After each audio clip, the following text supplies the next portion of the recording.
Good evening, ladies and gentlemen, and welcome once again to the NOLA Theater Talk Show. My name is Alan Smason, and we want to welcome you. We broadcast on the NOLA Theater Folk Facebook group, our own theatercriticism.com Facebook page, and my own YouTube channel. And these are all archived shows that we have. So if you miss it, you can come back and get it another time. Again, we're very happy to have you tonight. We are talking with two of the cast members from a new show that's being produced by a fairly new theater company. And that is, as you can see in the upper right-hand corner, the Blue Theater Company. And we'd like to first off let everybody know that the name of the show is Campari Soda. Campari Soda, of course, playing now at the New Marigny Theater, right on Murray Street. So if you don't know where it is, it's really right off of Elysian Fields and St. Claude, not far from there at all, a couple of blocks. So hopefully you'll be able to find it. But in the meantime, I want to bring in the first of our actors, Miles Doliak, who plays August. And you are the father figure in this particular show. I was able to see it last night, and you are a gentle soul at times, and a troubled and boisterous soul at other times. So that's putting it mildly. Sometimes you're downright fatherly, and we want to hug you, and at other times we want to kind of run away. Yes, indeed. It's a complicated character to inhabit for sure. A very wide emotional range, as you've just articulated. But it's been incredibly rewarding working on this play and this character. And an original play is always so exciting because it really feels like the actors are helping the writer director to find the play and to find these characters, to find their voices. And it really is a supremely collaborative effort. Okay. So now you of course are bringing in, if you will, the major writer, director, a composer, if you will, of the show, and that's Alex. Tell me a little bit about your experience. How did you meet Alex? Alex reached out to me over email about the play and offered me this role. And he had. Had you met before? I had not met him before. And quite frankly, when I first got the email, I almost immediately wrote it off, thinking there's no way I have time to do this. I'm also the chair of a film program at Loyola University here in New Orleans. And this is our spring semester when our seniors are completing their capstone films. And that obviously is a very hands-on effort. Sure. We shepherd those films to fruition. But I hadn't been on stage in a while. And after talking it over with my wife, I thought, you know what? And reading the script, of course, I thought, you know what? Why not? Here's an interesting character. Once again, the attractive opportunity to do an original play. Yeah. And to work in front of a live audience again. It was just too good to pass up. So I'm very happy. I'm a little curious, though. Did he say where he saw you? Alex Vasquez, of course, the playwright, director of this show, Campari Soda. Did he say where he saw you or how he was familiar with you? I think ultimately, I think we share a mutual friend who was a student at Loyola and had seen me on student sets. I'm commonly lured into being in my students' films. Now, because you said you hadn't been on stage in a long time, so it piqued my curiosity, piqued some interest in me as to what was the factor in his mind that said this is the right guy to approach for the role of August. So I think he did some research, and I think he checked out a couple of films that I had made, and he said, that's my guy. And I'm talking to you first because we're going to bring in I would have to say your love interest, in the and that's going to be Caitlin Morgan. But we wanted to, before we bring her in, I wanted to find out first off what you were drinking tonight. What I'm drinking is some Arizona diet green tea from my Chrysolave Superdome cup. Would you like to guess what I'm drinking?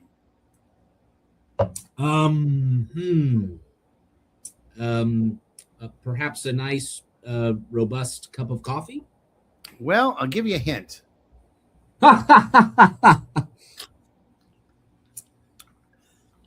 Very nice. Nice.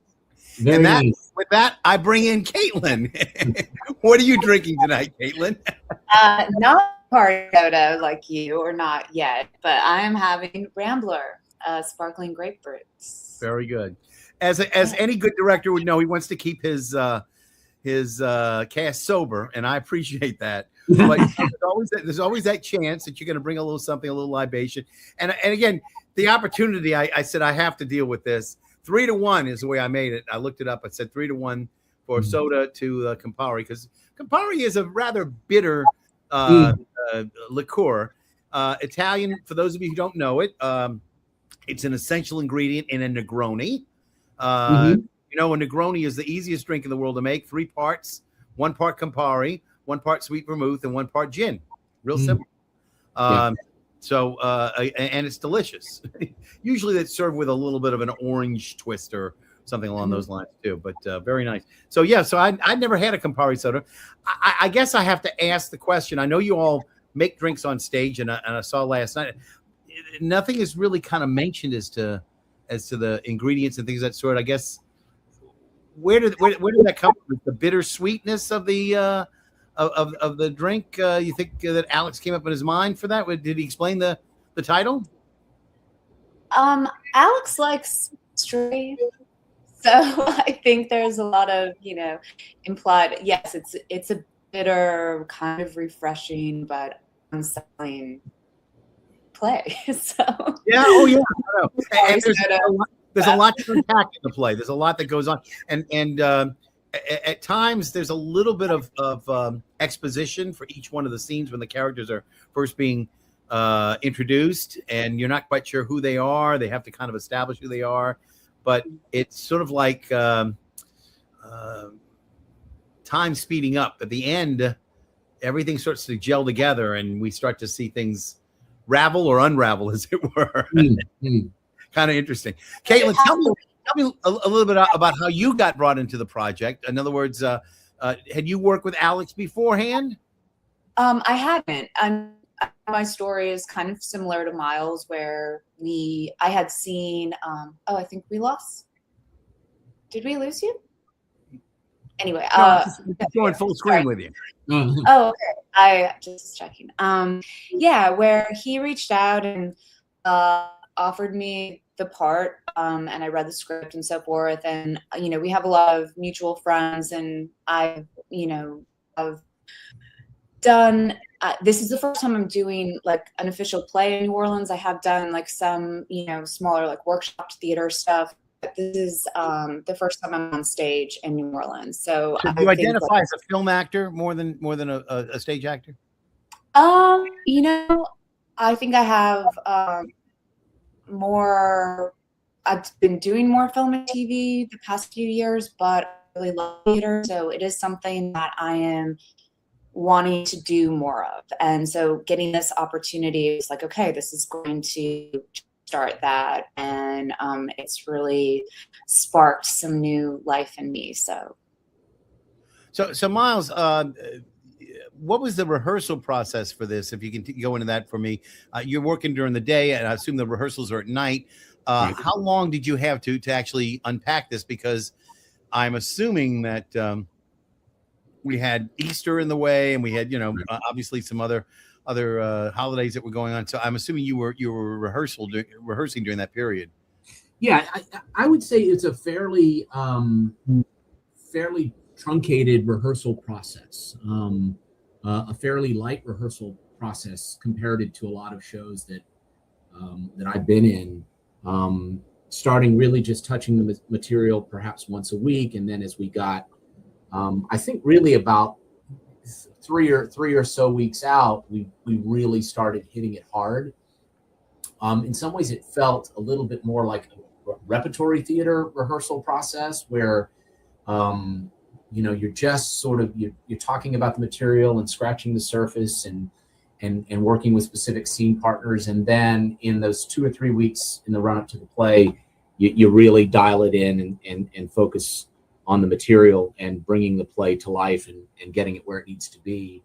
And I think it required for all of us a lot of work on our own, just sitting with the material, reading through the material, figuring out who these characters were, because of how busy we all are, we weren't able to all be in the same space that often. I mean, for a large part of the sort of early portion of the rehearsal process, for example, Caitlin was out of town, and we'd call Caitlin on Zoom and set her up on a table near the stage and talk to her that way.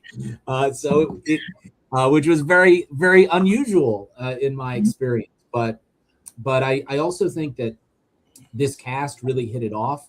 I think we all like each other very much as human beings and as performers. And hopefully that chemistry shines through on set. We're all out there for one another, talking and listening and giving of ourselves to our scene partners. So there was something that sort of clicked in early that made us all feel good that we were going to get there. The show runs around 100 minutes, give or take a little bit. Yeah. And you've got a prologue, an epilogue, and I think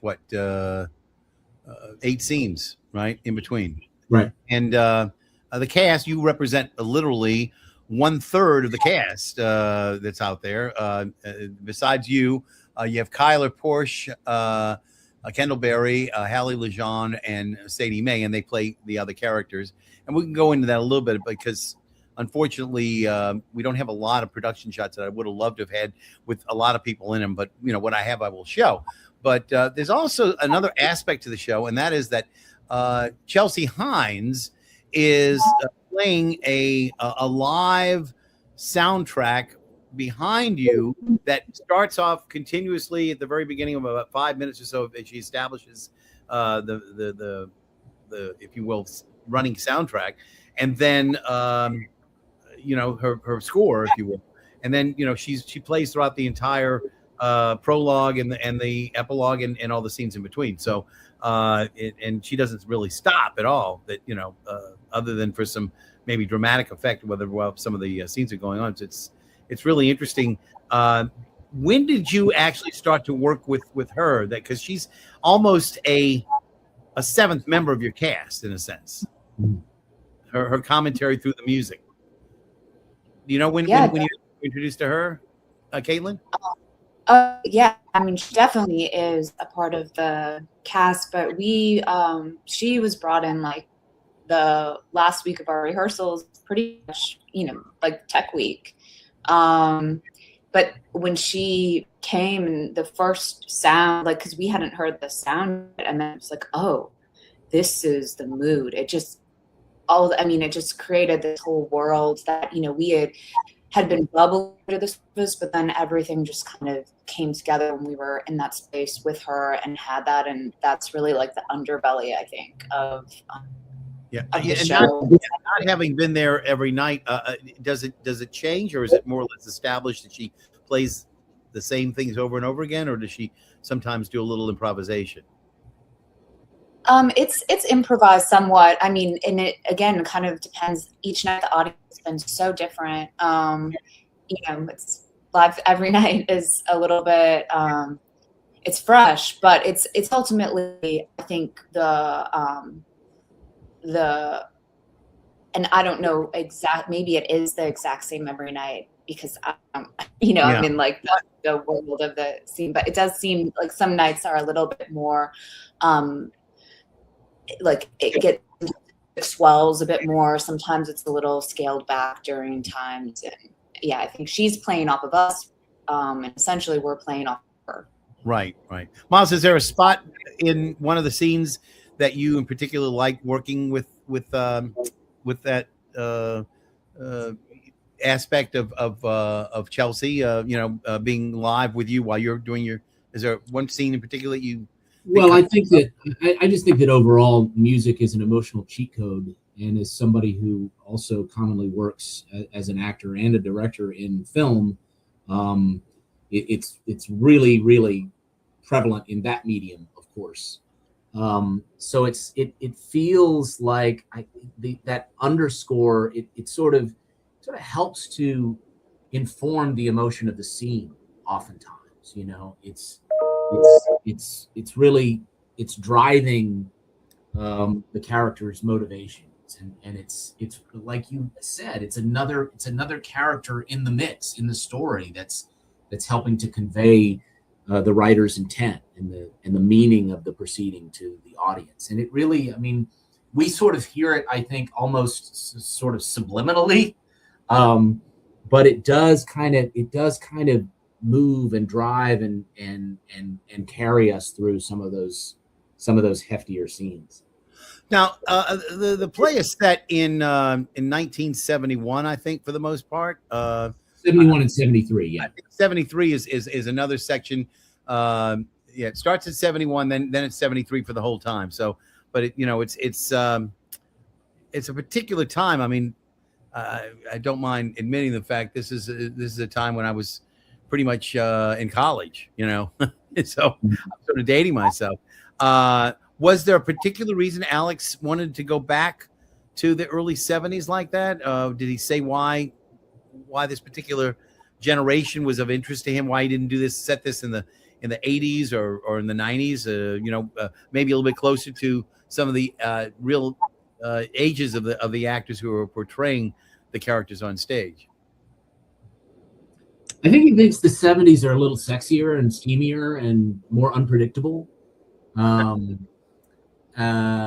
of course, cell phones ruin everything. They certainly. Yes, they do. So you can still set something back in the 80s and the 90s without a proliferation of cell phones. Right. We really just started that. I was just going to add to that I know he drew a lot of inspiration from like La Piscine, which is, I believe, a 1970 or 71 French film. And there's a lot of other films from that era that he's a huge fan of John Cassavetes. And I think like a lot of those, like creating that mood, that stylized thing was something he really wanted to do. I think Cassavetes is a big inspiration. Yeah. Really? And yeah, just in the sort of the raw quality of the performances and the way the characters bite and chew and tear at each other in a Cassavetes film.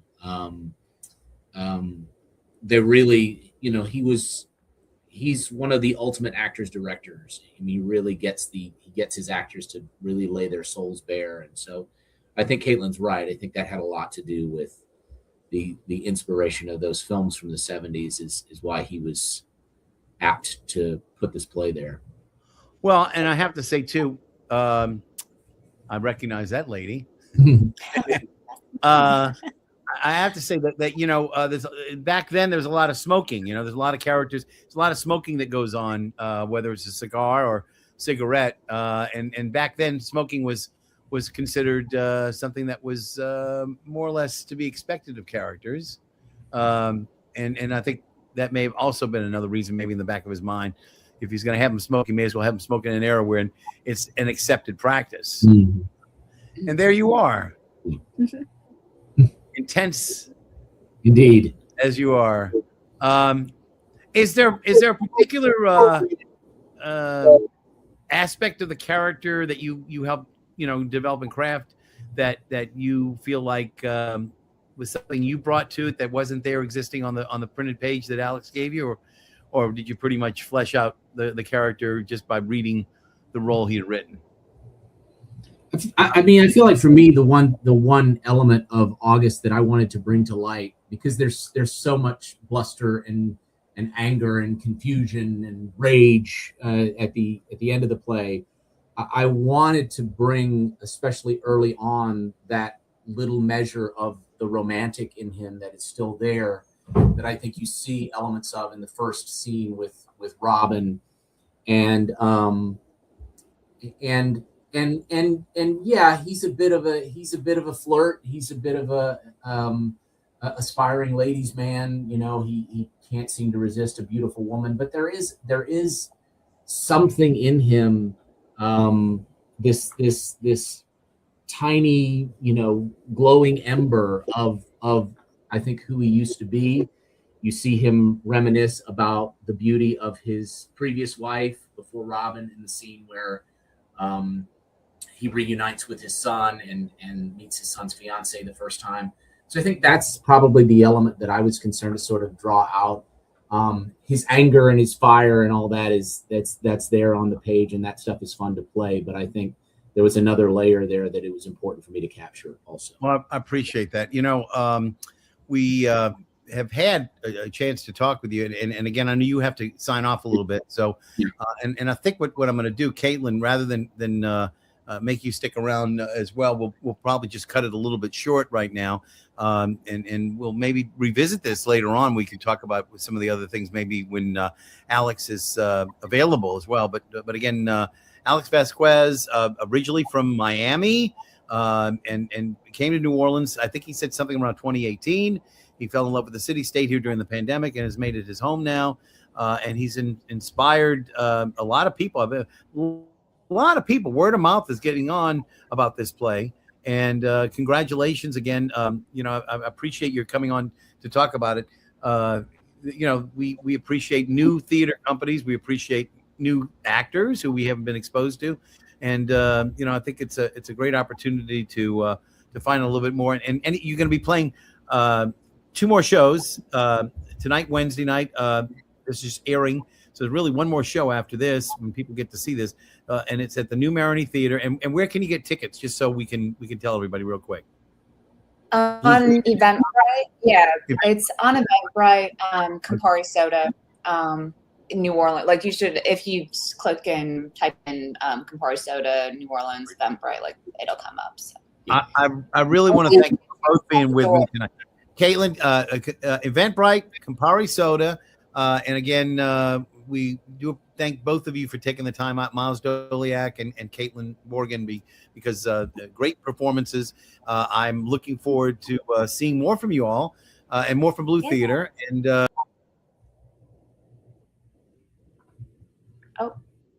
I guess it's just me and you. Yes, 2 more shows tonight and tomorrow. Thursday, April 30th is our last show, closing night. We hope to see you all there. It's been a pleasure to work on this. Miles, you've been lovely to work with. So have you, Caitlin. Also, it's a beautiful venue, converted church. If you haven't been to the New Maroney Theater, it's absolutely gorgeous. It's an intense, good time, an unpredictable good time. It's a little Tennessee Williams. It's a little Cassavetes. It's a little David Lynch. So Eventbrite plus Campari Soda tonight, tomorrow. We'll see you there. Yes, see you there. And I guess we'll see you soon, Caitlin. See you soon. See you at the show. Yeah. Bye. Bye.